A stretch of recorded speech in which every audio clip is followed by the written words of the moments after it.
Hello, English learners. In pursuit of knowledge, particularly English, I wish to share some English lessons with all of you. In my today's teaching, I'm going to share with all of you about clauses. Actually, clauses are very fundamental for students who wish to improve their writing.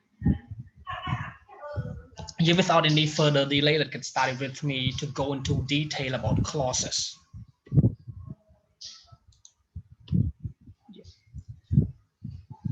A clause is a group of words that contains a subject and a verb. So when we talk about clause, you must remember that it must be a group of words, means you combine some words together. But the words in this group must contain a subject and a verb.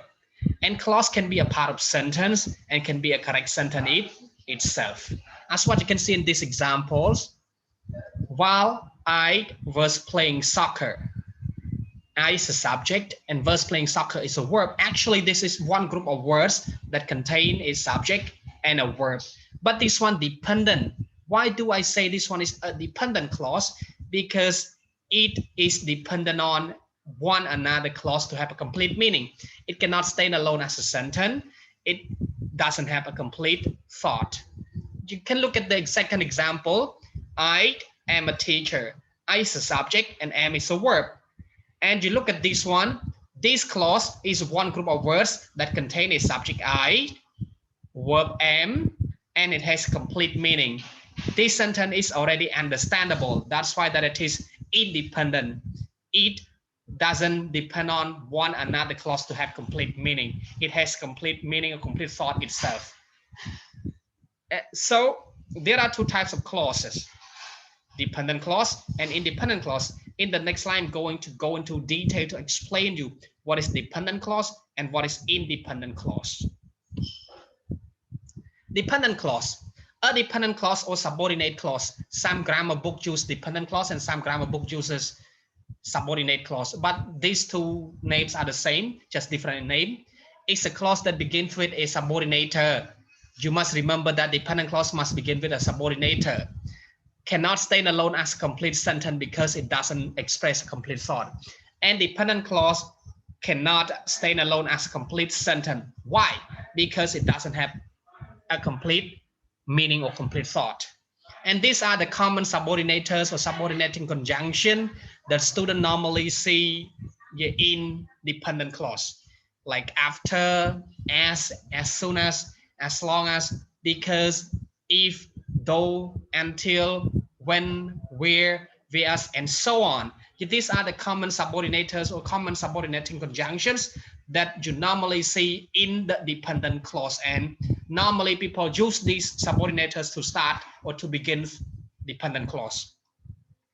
You look at the example, as soon as I get home. This one is a subordinate clause. It cannot stand alone as a sentence, but I can add some information with this clause because it can be a part of sentence. It cannot be a sentence itself. As soon as I get home, I will call you. And after I add this information to this sentence, this whole sentence has complete meaning or complete thought. Another example, while I was sleeping. This one is a subordinate clause or dependent clause because it doesn't have a complete thought. And when I add some information into this sentence, my mother knocked the door while I was sleeping. After I add this independent clause to use with this dependent clause, this sentence has a complete meaning. You look at the notes. Dependent clause must use with at least one independent clause to have a complete thought. If you want to make dependent clause to have a complete thought, you must use with at least one independent clause together with dependent clause in the sentence to make dependent clause have complete meaning. Dependent clause can stand either before or after the independent clause. Comma is used when dependent clause stands before independent clause. You can use either at the beginning or after independent clause, but the difference is a comma. When you use dependent clause before independent, you must use comma to separate between the two clauses. But in contrast, when you use dependent clause after independent clause, you mustn't use a comma. If you use a comma, your sentence is wrong. The second type of clause is independent clause. So what is independent clause?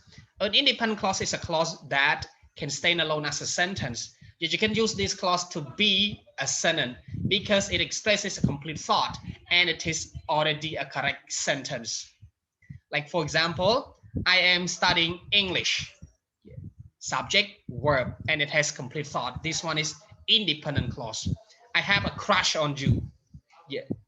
Subject I, verb have, and this sentence has complete meaning or complete thought. So these two examples are independent clause because these two sentences have subject, verb, and complete meaning or thought. You can see another example like the secret of life honesty. This one is independent clause, and this is also a sentence. Yeah, if you can fake that, you've got it made. Yeah, you use one dependent clause and one independent clause together to have complete meaning, as what I have already explained from the previous slide. Yeah, if you want to make dependent clause to have complete meaning, you must use at least with one independent clause. Yeah, thank you. My presentation comes to an end. Yes, please enjoy watching this video to get knowledge.